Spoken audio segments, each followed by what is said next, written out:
Today, we're talking about 5 tips to help you in your videography filmmaking journey. These are more constructive, conceptual-based tips. These aren't like, put your aperture to 1.4 to have bokeh in the background with lights. Tip number 1, don't let the gear use you. Let me explain. How many times have you watched a YouTube video, a music video, whatever, and you're like, that's a gimbal? This is a mistake that most beginner music video directors do. They get a camera, they get a gimbal, and they shoot everything on that gimbal. How you should be doing it is you have your gimbal shots, you have your handheld shots. You got your wide, you got your close-up shots, you got handheld moving, you have slow-mo. Once you start using the gimbal for every single shot of the music video, that's when your gear is using you. You're actually limiting yourself by only using the gimbal. Using certain type of gear or buying certain type of gear, it's kind of using you instead of the other way around. All right. Tip number 2 is invest. I know what I just said, but listen to me. Invest the money to get the career that you want to have, to get the tools that you need to complete a job, to have the career that you want to have in 5 years. So if I'm just now picking up a camera and I know I want to be in filmmaking, I'm not going to buy a hybrid camera. I'll probably buy something that's more geared towards video. I'm not saying go buy a $7,000 camera. I started off with the Panasonic G7 and then I went to a Panasonic GH5. But you know, I could have got another mirrorless camera that could also be good at photos, but I didn't because I wanted to be video focused. GH5s are video cameras first that can shoot photos. Eos R, A7 III are more geared towards photo that can shoot video. So if I knew that I wanted to be a director and I wanted to be a filmmaker, and I'll get something that's better at video. If you know you want to be a hybrid shooter or a YouTuber, a vlogger, etc., then yeah, I'll probably get a hybrid camera. If you're just starting out and you have $1,000, not including the camera, the first things I would buy is probably a Godox VL150W. That's a great light. I'd buy an attachment like a softbox, and I would buy a tripod. Those are 3 things you'll always need, and it'll help you on almost every single video shoot. That was tip 2.1. Tip 2.2, still invest, but your time. Invest in learning the skills that you want to have. Invest the time in learning your camera, how to light. Invest in knowing how to expose the camera properly, when and when not to use certain tools.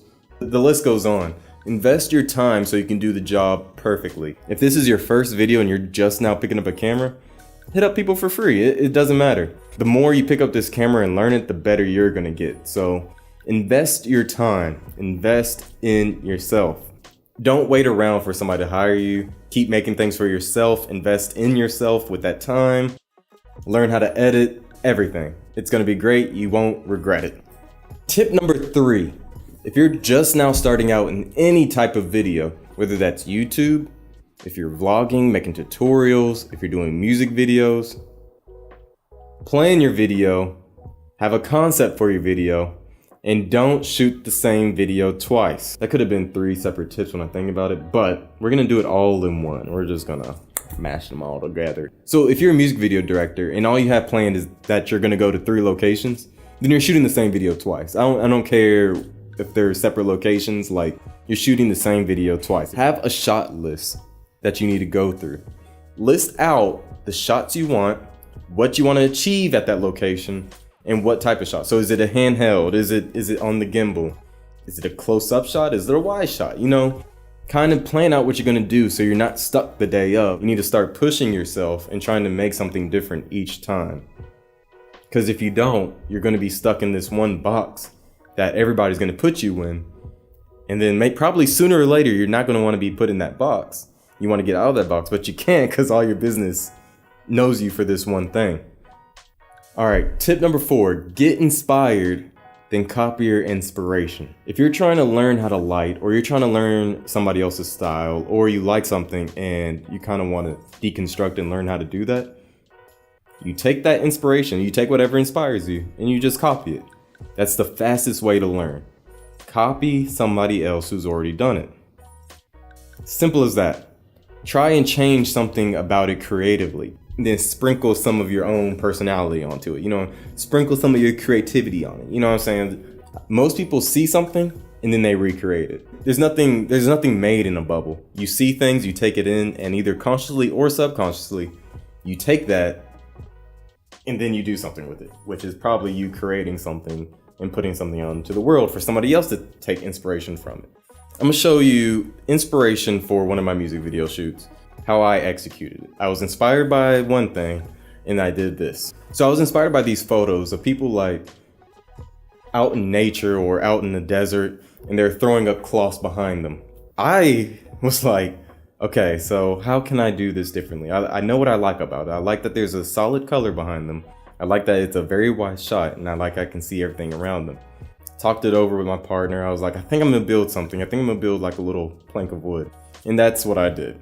And that's one of our most known videos. People say they love that video. They're inspired from that video. And that all came from this photograph. I wouldn't have came up with that idea if I did not see that photograph and try to change what I liked about it. So yeah, tip number 4, get inspired, then copy your inspiration. So tip number 5, do not get an ego. I don't care where you are in your career, because we all love filmmaking. We all want to go somewhere with our career. We need to stay step with each other instead of tearing other people down. Don't think you're better than anybody. Don't think, oh, they only charge $300. I'm way better. Or What? They charge $2,000? They're not even that good. like none of that. I try to help as many people as possible. I don't see anybody really as competition. And even when I was starting out, I was reaching out to people and nobody would help me out as a beginner trying to figure things out. I learned everything off of YouTube and just doing it myself. There's enough money, there's enough clients for everybody out here. So let's not be stingy, let's not have an ego, and let's just make the best work we can and create with everybody else. If you like today's tips, go ahead and leave a like, comment, and go ahead and subscribe. You might as well. Turn on post notifications. Whatever YouTubers say, do it. And when you're on Instagram, go ahead and follow @VicIsWho. I'll link it down in the description. All right, till next time.